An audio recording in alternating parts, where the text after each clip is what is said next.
You see it so many times as well, a lot of artists, yeah, that have demons. I know that through my father anyway, from watching him and through other people. I just feel like with my music, you know, it's very therapeutic. It's all I've got.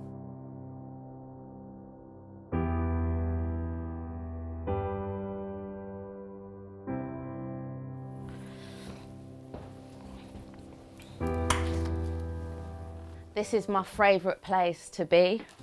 I feel more at home when I'm in the studio than I do actually when I'm in my own house. I mean, being in studio, because of the kind of like life that I've lived and how I grew up, I used to hate being at home. Like, and my mum will probably hear this and feel upset by it. But I just hated it. And I mean, anytime anything was going on inside the house, you know, that made me unhappy, I would literally go in my room and close the door and just put my music on really loud. I feel like all my demons leave me when I enter the studio.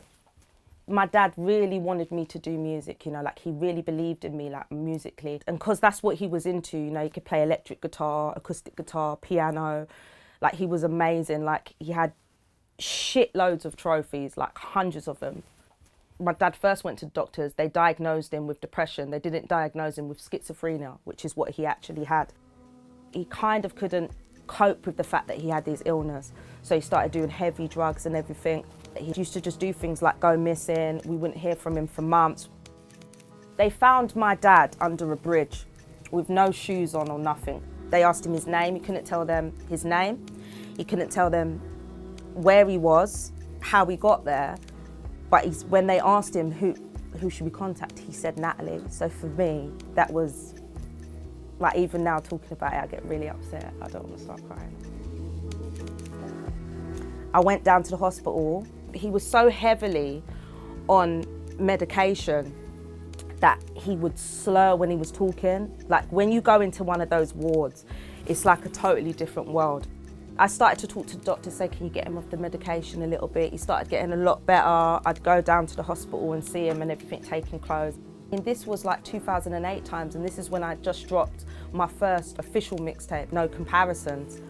And so things were going really well at that point. And I had a show, and he'd called me and I didn't answer my phone. And then next day they called me and it was like, your dad's dead. I didn't get to speak to him again. He died in there, and I feel like, come on, man. If that's because you was doing a show. So girl, you better fucking make something work out of this, otherwise all of it was just simply for nothing. I became quite depressed when my dad passed, you know, and I wasn't dealing with it in the best way. But now, you know, there came a time where I had to get up and be like, you know what, get yourself together, make it happen. Look how young me and Skepta look in this picture. I think that was 2007. I actually wasn't in touch with my dad at these times. I didn't know where he was. When I look at these pictures, you know, especially this one, like, I look proper happy there. It kind of confirms for me that music did help me get through it, dealing with that loss and that. I released Netflix and Pills with Noisey. For me, that is one of my best tunes to date. It's 1:30, die young, live fast. Big glass of whiskey put me straight on my ass. Now I'm slightly suicidal, but I idle to my rivals, and I make your heart bleed like my uterus on its cycle. As my wave forms and rises like the tidal, they did my brother greasy, left him holy like a Bible.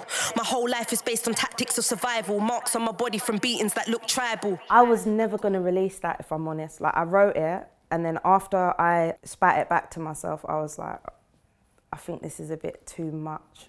And then I realised, like, you're the queen of not caring what people think anyway, do you know what I'm saying? And I'm not here to please people or to consider how they feel. I'm really just here to tell my story. I mean, I hadn't smoked for years, like for a good 5 years, you know? And one day I felt so down, I don't know why, I just bought a box of cigarettes. And I was smoking the cigarettes, and then I just started writing. That's why the first line is, I haven't smoked for 5 years. I just bought a box from the shop on the block with a bottle of pop, because that's literally how it happened. And then I got back to my house, just started writing it. I read over it and I was scared to put it out, and then I thought, you know what, I'm just gonna do it. It was a big thing for me, Netflix and Pills. I actually grew up in South London, Croydon, Thornton Heath. I've spent a lot of my time around many parts of London, you know. I become homeless when I was 15 years old, my mum kicked me out. So I was everywhere, mate. You know, just doing what I got to do to keep shit afloat and that, you know. Sofa surfing. Yeah, I'm a South London girl through and through. Not through and through though, actually, because I don't want that to mess up my dating prospects, do you know what I mean? Because sometimes when guys find out that you're from South London, they've always got these South London jokes about South London girls being too greasy and that. But yeah. Before I discovered what studio was like and got to go in a studio, I'd say that youth clubs were my second home, if you know what I'm saying. Like it's a place where I felt secure, I felt happy, you know, I was socialising, I was around people of my own age, and you know, I got away from my problems when I used to go to Parchmore.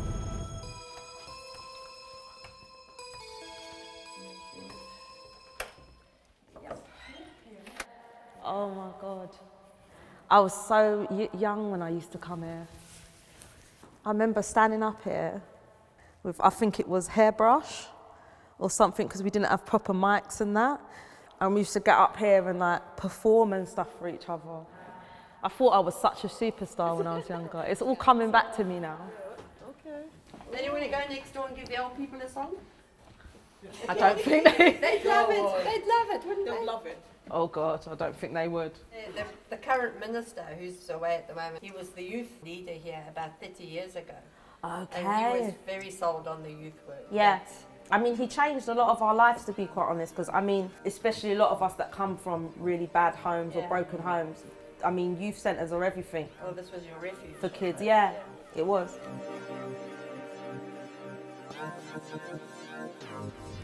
When you come from like a mashed up family kind of background, I think you also look for like love and validation in other places where you didn't get it at home. And you know, I've been in like abusive relationships, like I've suffered a lot of domestic violence. I've been through a lot of things, you know, that a woman shouldn't have to go through, to be quite honest. And I feel like without certain things like youth clubs and that, you know, I don't know if I'd be here. Maybe I'd be dead.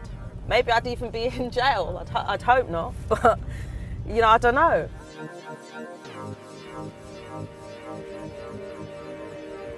The last time my father actually saw me, he was on the ward in the TV room of the mental home that he was in, and Unorthodox Daughter come on the TV.